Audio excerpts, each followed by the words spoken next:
lesson. He got the venom, a tangible weapon, no coming in second. This life is a lesson. He got a new engine from pain, that's a blessing. New focus, no guessing, just bold and obsession. All in his possession, you got their attention. Now leave an impression and take your redemption. Just kill no discretion. So welcome back mga idol. So JM Tricks po, muli po tayo nagbabalik para sa ating panibagong video kung paano nga ba kumita ng pera online sa pamamagitan naman po ng ating mga cellphone. Ayan, kung bago pa lang po kayo sa aking YouTube channel, pwede po kayong mag-subscribe dyan mga idol kasi gumagawa po tayo ng mga video tutorial kung paano kumita kahit nasa bahay lang po. Ayan. So, sa mga gusto pala sumubok ng application na to, andyan lang po sa description box. At saka sa comment section yung link pwede nyo pong i-install dyan mga idol.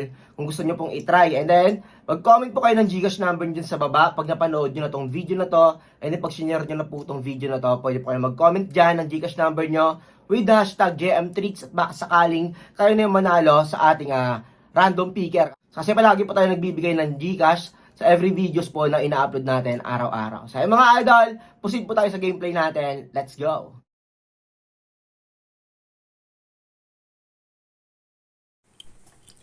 Okay, so welcome back mga idol sa JM Tricks po. So, ayan. Medyo matagal tayo nawala sa pag-YouTube. So, I think mga 2 weeks yata. So, medyo na-busy ako noong nakarang linggo. So, ayan. Subukan natin maglaro ngayon dito kay Animal World sa kay Aurora Game mga idol. So, ang ganda nung charting ngayon. Bagong labas yung times 12. Pero, syempre, analyze muna tayo. Okay. Tignan natin. So, yung gagawin natin ngayon, yung charting dito, check muna natin. Okay, so 41.59. So, medyo malayong walking animals ngayon. Ilan yung walking animals dito? Bilangin natin. 1, 2, 3. Okay, 1, 2, 3. And then yung birds naman, 3 rin. 1, 2, 3. So, same. And then meron siyang lost all. So, hintayin natin yung results na to. Para tignan natin kung sino yung lalamang. Walking animals ba o birds? Okay, so lumamang na yung birds. Okay, tignan natin next round. Okay, downside yung bigay niya ngayon ha. Yung downside ito ha. Itong 4 na to downside. So, tignan natin. Downside to downside. Ito naman itong 4 na to, upside to. Ito sa taas, okay? So, dahil downside yung binigay, pwede tayong gumanyan. The downside tayo, then, I think magpanda tayo dito. Iwan natin si Peacock. Iniwan natin si Peacock itong side na to. So, itong 3 na to, itong side na to, tinayaan natin to guys, okay? Naku, mukhang olats ha. Eagle ata. Ayun, panalo. So, ayan, 1-0 tayo. Okay, medyo malaki yung chance ng lion dito next round ha. So, ba't ko nasabi medyo malaki yung chance ng dragon?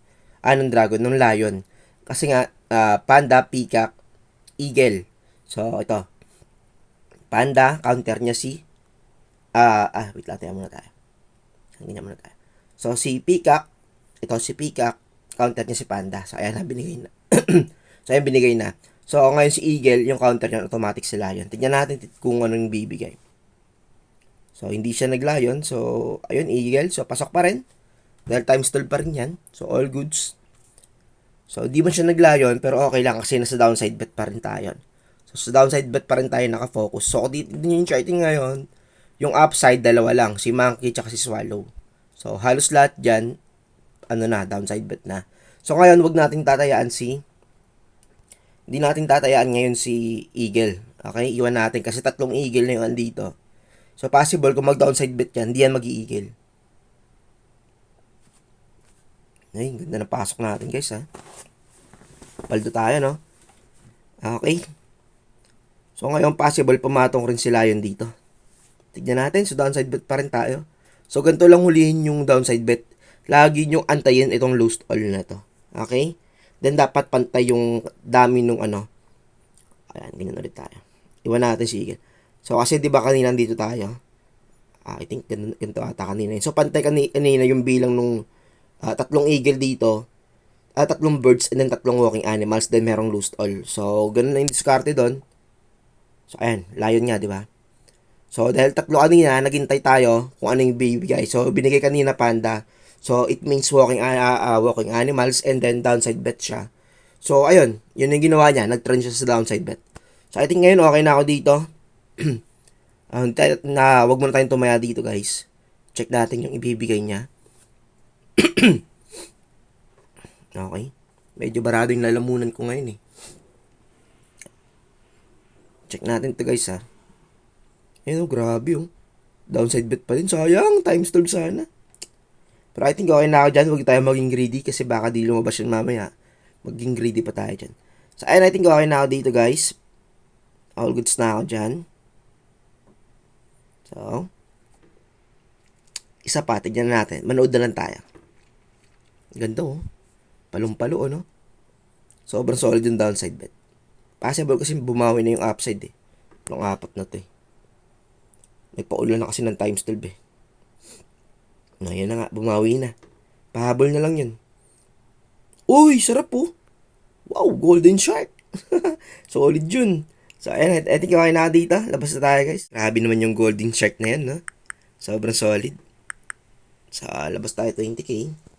So, meron pa tayong 3.5 na pwedeng ilaro for next video. So, wait na natin pumasok yung 20k. And then, ayan, mag-comment kayo ng Gcash number nyo dyan kasi mamimigay ulit tayo sa 25 winners natin. So, si Admin Darlene na yung bahala mag-send sa inyo dyan. So, nakapagbigay na tayo this week. So, I think next Sunday na magbibigay ulit tayo. So, for another 25 or 50 players yung bibigyan natin. Okay? So, ayun, maraming salamat sa suporta. Mag-comment kayo ng Gcash number nyo sa baba para mabigyan kayo ng ating giveaways. So, ayun, maraming salamat mga Lods. JM Tricks. Peace out!